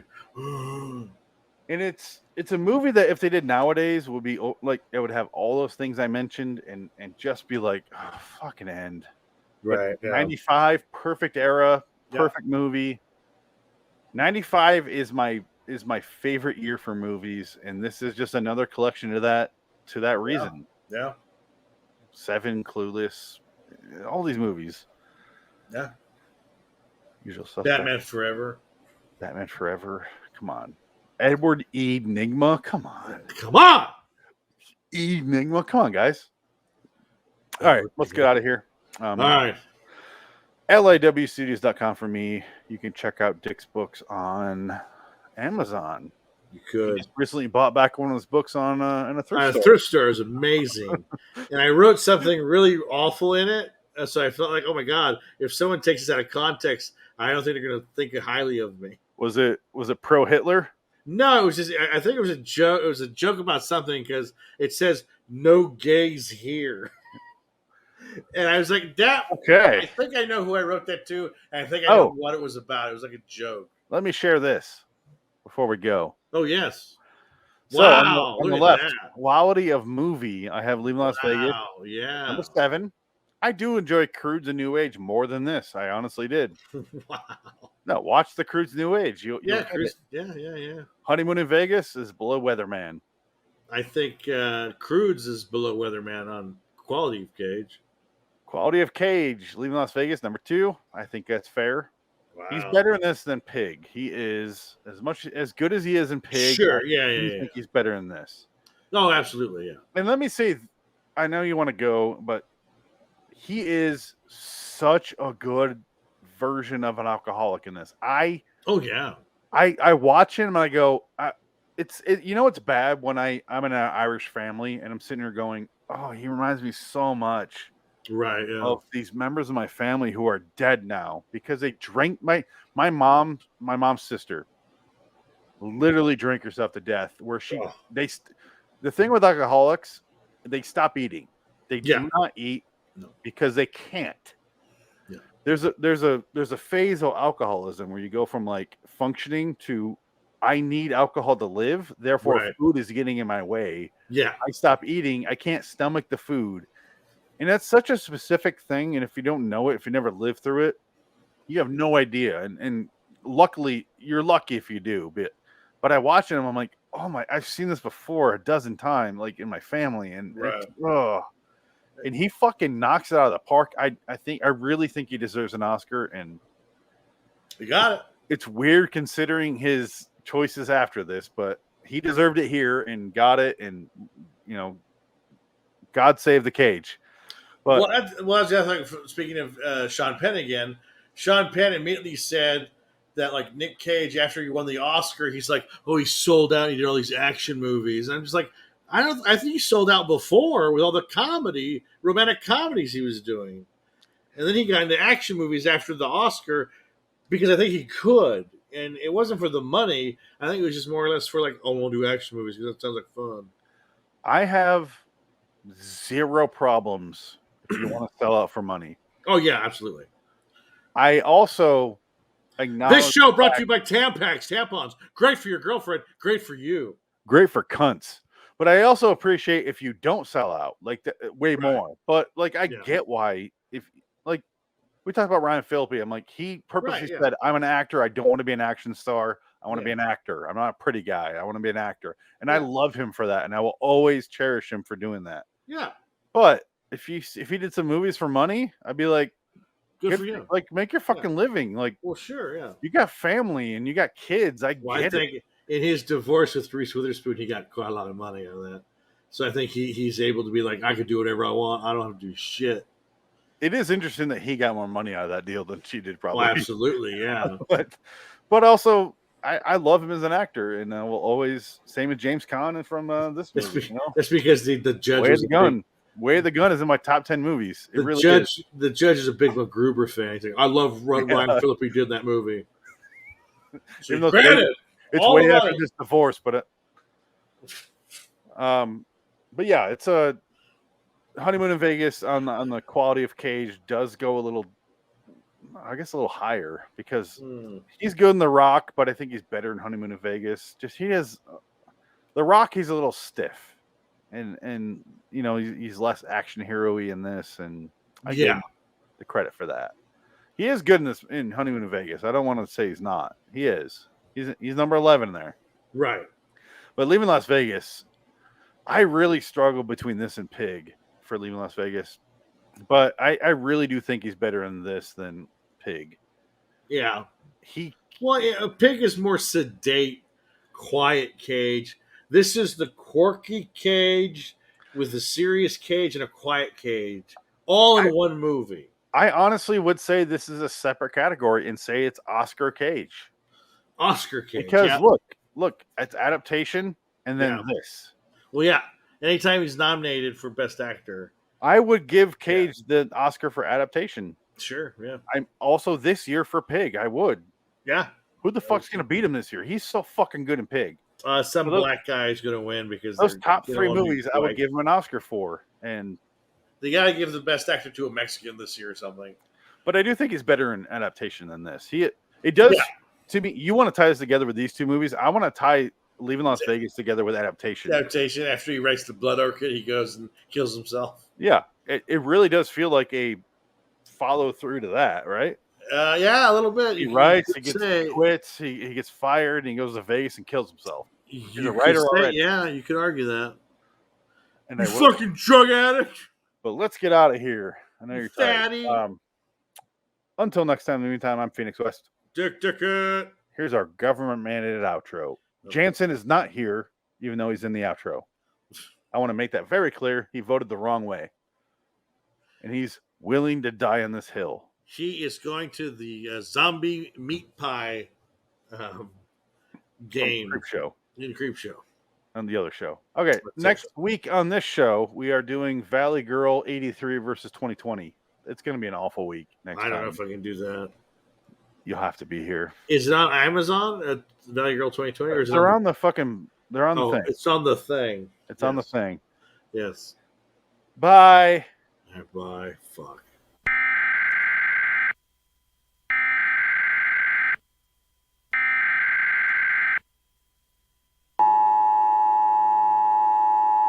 Citizens of Wonderland, rejoice in the fact that we have covered another movie on the show. Go to liwstudios.com for more videos and podcasts. Subscribe to Loitering in Wonderland on YouTube. Search on Amazon for books by Richard Pierce. Until next time, and in the meantime, we are Phoenix West, Dick Dickett and Jansen Carlin. So long, citizens.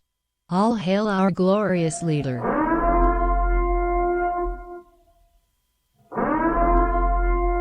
Shut off the fucking show now.